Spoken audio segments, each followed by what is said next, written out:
Good afternoon, traders. This is Christian from Tropic Trade Group, and this is your end of day market recap for Wednesday, July 16th. We are officially past the first half of the month, and wow, what a day that we had today. A lot of things to go over, so I'm going to try to talk quickly. What a day for momentum stocks. Holy cow, today, especially after yesterday. I mentioned yesterday, I really didn't like a lot of things that were going on yesterday. I didn't like the breadth, which was atrocious yesterday. I didn't like the stronger dollar yesterday, and probably a couple other things. But one of the things that I said is we are in a bull market, and I said one day is not a trend. And that kind of like, helped me get through yesterday a little bit because it just was a pretty nasty day. I talked a lot about breadth yesterday, and I don't like when things are that weak yesterday, but today was a bit stronger. And even though we had a lot of headlines that went back and forth today, one of the things that kind of kept me a little bit like subdued in this market and didn't really kind of flinch too much was just the fact that the NYSE up volume today, I think at one point was at like 62%. It did drop down to about 50% for the day. That was around the lows of the day. So it still didn't look ugly right around the lows of the day, and it finished up about 62%. So again, we seem to be going back and forth, and overall the indices are moving back and forth. So I will get to all of that. Before I do, risk disclaimer in front of you, please read the full thing. Full thing here, right here. Everything that I'm going over is for information purposes only. So quickly, a rundown. SPY finished up 1/3% today. The Qs, which feel like like I said, momentum had such a big day. I would think that the Qs would have been up 1% today, but I don't think the mega cap names are really are doing the heavy lifting right now. They're kind of just taking like a timeout a bit, other than Nvidia, which was strong a few days ago, yesterday. Took a little bit of a break there. So did the semis today. Small caps rebounded today. They were up 1%. The micro caps were up 1%. And then Bitcoin and all the cryptos were strong, especially Ethereum, which had a really good day. Just to kind of go over, so that's kind of the top area of this summary. In terms of sectors, there's your crypto that I mentioned. That's just a proxy that I use. It's Block. It's the crypto, one of the crypto ETFs out there that has equity names in it. Also, look at the uranium names have nice continuation today, up 2.1%. Biotech got into the mix today. That was up 2.2%. And then it's so funny. It's almost every day you see aerospace and defense that they're not necessarily like on the top of the leaderboard every day, but they're like in the mix every day. And we'll talk a little bit about like some of the Aero names, which again have been very strong, like your Roby and your ACHR kind of picked up the pace a little bit today. But yeah, healthcare was also strong. The quantum ETF, even though if you look at the components of the quantum ETF, they're not as concentrated in some of the momentum names in that group. But I will go over that space as well because that had a hell of a day. What didn't perform well today? Once again, energy, solar didn't do well today. It's funny because the growth ETF was only up 1/3% today, or 0.3% for the day, and value was up 0.5%. So, just funny looking at some of these indices and groups that are showing like a little bit of mixed signals a bit in terms of what you're seeing and what names are going. So, let me get to some of the movers. Sorry, let me get to the indices really quick. I'll go over what the indices did and what my thought is on the bigger picture. And I'll try to get through that very quickly because, like I said, there's a lot that's happening right now beneath, under the hood. So let me stop sharing screen and I'm just going to share again. Window. Um, bup, bup, bup, bup, bup, bup, bup. All right, so here's a chart of SPY, kind of exploring ends of different parts of the range right now, right? Yesterday, it tried to go higher, break out of this range, didn't do it, and got rejected. As I mentioned, yesterday was kind of a nasty day with that gap up and a sell-off throughout the session. And then today was kind of the opposite, exploring the lower end of the range. and we come right back and we're right back at the 5-day moving average. So that's kind of my thought, by the way. I'm going to give you like one of my conclusions of this of the day and what I'm thinking for this market. We're now in the middle of earnings season. I think that we're going to continue to kind of see this back and forth price action where we trade in a range, we go sideways for a little bit. Again, I'm relying on past experience, past information, where I think the market likes to kind of think about what kind of earnings that you're getting out of from a new cycle of earnings, and then possibly make a move after that. But it's just too young in the earnings cycle. We're going to get Nvidia that reports after the close tomorrow, and we'll get some of those bigger names. But for now, the momentum names are they continue to get bought. I'm just going to show you the 1-hour chart here too, just so that you can kind of see, because I think this gives you even more of a visualization. This was I go back to July 3rd, that half a day that we had, and then we were off on Friday. We made this big robust move into the close, and we really haven't been able to get above that. We've tried a couple times, but we're just going back and forth, back and forth. We sold off in the beginning of last week, and that was bought. So again, the little dips are getting bought and the little rips are getting sold. This was the dip this morning on whether or not Powell is going to fire Jerome Powell. My personal take is they're trying to get him to resign, but that's me. I don't really want to go too far into the weeds with that, because it is what it is. It's headlines, and it's political stuff. But watch again, 624.58 is the barrier to the upside. You could see Qs are just staying, they explored the top range, they explored the bottom range, but ultimately right inside the value area for the week. Let's do the same exercise with the Qs. I'll try to do that even faster. But again, and just like the S&P, like I mentioned that I didn't like the distance between the 5-day moving average and the 20-day moving average. If you've been watching my videos, right, I've talked about how I don't like that. But if this continues to kind of go sideways, this 20-day moving average is going to catch up to the price action eventually. Maybe that happens sometimes in the middle of earnings season. I just want to add one other thing too that may help. And Brian Dietrich tweeted this out earlier, and he said we are now past, just as I mentioned in the beginning of this video, the halfway point of July, where the seasonality is not as strong. Now, it's not terribly, horribly weak, but we're past, like, in terms of, you're going to use like what July does on a year-to-year basis, it's usually the first half of the month that's strong, and the second half of the month is a tad weaker. So it could be a reason. And again, like, I think we are already pausing, considering, and I'll do the same thing that I mentioned for the S&P. There's a little bit more of an upward bias to the Qs. We're like right at that July 3rd high, but we haven't gone anywhere since. Like, if you mark it, and again, this is kind of cherry picking a little bit, but if you take the close from July 3rd, we haven't gone anywhere, right? And that's now been, almost 2 weeks, right? That we essentially are just trading in a range. IWM, I did not like that bar yesterday, the candle, with, ugly looking red candle, but we kind of come in here and we're still managing to save the day. And I'm just going to show a couple other ones. RSP, again, ugly candle yesterday, but managed to come back, holding above that 20-day moving average. And then the last one here, then we'll look at some individual stocks, is QQEW, which also ugly candle yesterday from the open to the close, but still holding above the 20-day moving average. So things are doing okay. So where to start first? Well, I'm going to start with Robinhood, because again, dips continue to get bought here, new highs in Robinhood, so very impressive. And again, I've had people ask me before, oh, well, why don't you look at Webull, or why don't you look at one of these other companies? I'm like, why? What's the fundamental reason why that name is going to be better than Robinhood? So particularly in my trading, I like when I've got fundamental reasons and I've got technical reasons. So I like Robinhood. I think they continue to innovate more than any of the retail brokerages right now. So that's the name that I want to be in. Palantir also made a new high today. Let's flip and let's talk a little bit about what happened in the quantum names today.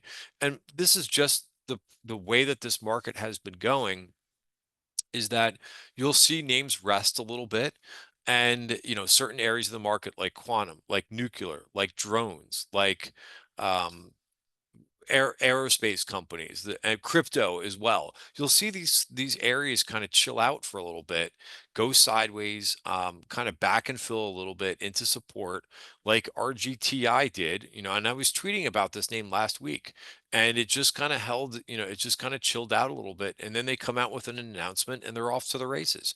Rare earths is another name. Is another area of the market, and the commodity area has been super hot.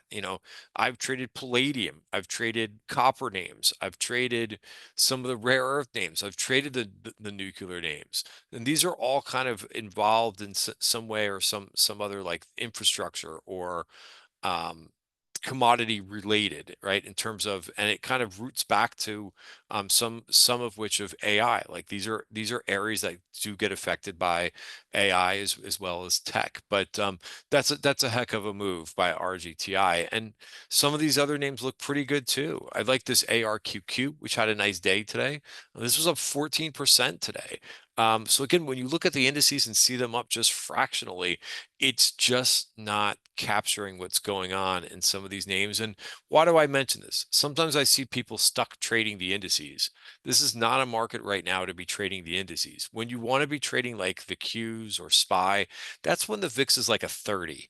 That's where you're going to get the most bang for your buck. When the VIX is sitting here around 17, around that level, that means you're not going to get much out of that. So you've got to look, and that's why you can do these different things as a retail investor. No one's telling you that you've got to trade, even if you don't like these names. You don't have to trade these particular names, but I'm sure that you can find something else.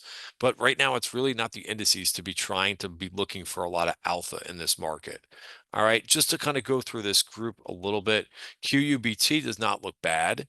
QBTS was one that I was trading for a little while. These things are all starting to kind of point back up again. Right? And again, you do have to be patient with this stuff. Right? Let's talk a little bit about the uranium names today. And I've been long SMR, which made a new high today. Right? I've been talking about how I like SMR a bit over OKLO, which was no slouch today. OKLO had a nice day today, up 5.6% today. The bullish 80% rule not exactly complete yet, 65.74. LEU has also been super strong, brand new high in this one. And then CCJ, which I'm also long. This one did not do much today. That's okay. It's still trend looks fine in this one, very strong. Let's talk a little bit about the crypto names. Let's start with just looking at IBIT. Yes, got extended, broke out about a week and a half ago. It got extended. Look how far it was away from the 5-period moving average. So yesterday came right back into support. I think that was one of the last charts that I went over in yesterday's end of day video. And then look at it. Right, up 2.5%, still holding above the 5-period moving average. That's why I use the 5-period moving average, because it tells you what the trend is up to. ETHA, look at the move in this. I talked about for a while that this had to bring up Ethereum futures, right? That this had to break into the value area. Look at how many weeks this took. Boom, couldn't do it. Couldn't do it, right? In May. Right, tried again, failed, tried again, tried again. So it had to break this 25.94 level. Once it did, right, that's the significance. That's the significance of using and understanding volume at price and using the MarketWebs to understand where you've got major resistance. So it got hung up there several times. So we just kept on watching every week. And then once we had once last week, I positioned an ETHA because it looked like it was going to do it. It didn't, and I think I did that last Wednesday. It looked like it was going to make it and close inside the value area. It had already been inside value because, again, a little bit different of a value area because this is the ETF and not futures, right? Different volume profiles there. But I took a big target here today because VPOC takeout. Still looking ultimately for 27.27 is the ultimate move, but heck of a move by this. And some of these newer names, like this is I believe, correct me if I'm wrong, but this is the MSTR of Ethereum. So this has made a heck of a move from getting like a low of around $10. And again, something else that's just moving so fast right now and some of these names. Another name somebody asked me to look at, but I don't know if this is ready yet. This is BMNR. Watch to see if we could stay above the 5-period moving average. All right. Couple other themes or names, which is also kind of crypto related, is Circle. Circle all of a sudden sideways, sideways. Again, it's like same thing. Like, do you see, like, it's a similar concept here. Really nice move, digesting, right, and coming back in, and then all of a sudden, like, it starts to kind of take its time and go sideways, not going down as much, and then boom, a move, nice move higher, and a break above 218.15, which is the top of value for the month. Aerospace names. Look at this JOBY today. Holy cow, up 17% today. What a winner. This name is standing out versus its competitor that you hear a lot, ACHR. But ACHR, which I was long, I did have FOMO in in the other in JOBY because I'm not in it. And I was going to switch this, but anyway, I've had ACHR in one of my portfolios for a while, and I was going to switch out of it and into JOBY. And I thought about doing this 2 weeks ago. I didn't do it, and I really regret doing it. But anyway, you got to move on. Next spot, OUST. Continuation, another one of these LiDAR companies. I also like this AEVA and took a long in this today. I think it's just starting to kind of turn here a little bit. So we talked about this in the trading room earlier today. So again, might be ripe for a turn higher. Again, it may not. It may go sideways, just like we were looking at a couple other charts. But ultimately, I like the dip here. I also bought some SEZL today. I again was looking at the volume, right? The whole time since this thing has been going higher, right? You've seen green bars, green bars, green bars. All of a sudden there's been a seller in this. But the seller may be drying up here a little bit, right? And today you had a nice green bar. So I'm hoping that the selling is mostly done in this. Very strong move. Let's see. I covered a lot of different groups. What else was I going to mention here? Just a couple other things. I mentioned quantum. I mentioned Circle. I didn't really go over too much in the healthcare space, so we can bring that up. But oh, the drone names. I mean, these look solid as well. RCAT made a made a new high today, right? That's another one that we heard about. Was that just this was just, I think, going back to Monday when you heard about Hegseth say that they're going to be looking at increasing spending in drone companies. This is very strong. This whole another group that's very strong. So again, I'm not thrilled that we're getting to the second part of July, where the seasonality is a little bit weaker, but it's really tough to kind of look at some of these trends that you've got going on and say, oh my God, all these things are going to stop here. So again, I try to be, watch my stocks very closely. If you're in some of these names, you can put a downside alert in many of them so that you're on top of them. But I'll tell you, there's a lot of opportunities. I took a position in and I talked about this one earlier, LAC, which saw a lot of option activity. Unfortunately, it did not close above the 200-day moving average. So I would like to see that do that. This is a $3 stock. So of course, highly speculative, but I do like the base that this has been moving in. And I have seen other lithium names get going a little bit. Here's what ALB did, right from the breakout, like around 65, stock went up to 74. That's the kind of move that I would be looking for in LAC. So, what else? So we're through the CPI, PPI reports. One other thing that sorry, I'm babysitting a dog, so that may be a good place to end the video for the day. But ultimately, yeah, I mean, you have to be a risk manager in this environment and watch your downside. But ultimately, I think that we could continue to go sideways here, watching for outperformance in individual names. Have a great night, everybody.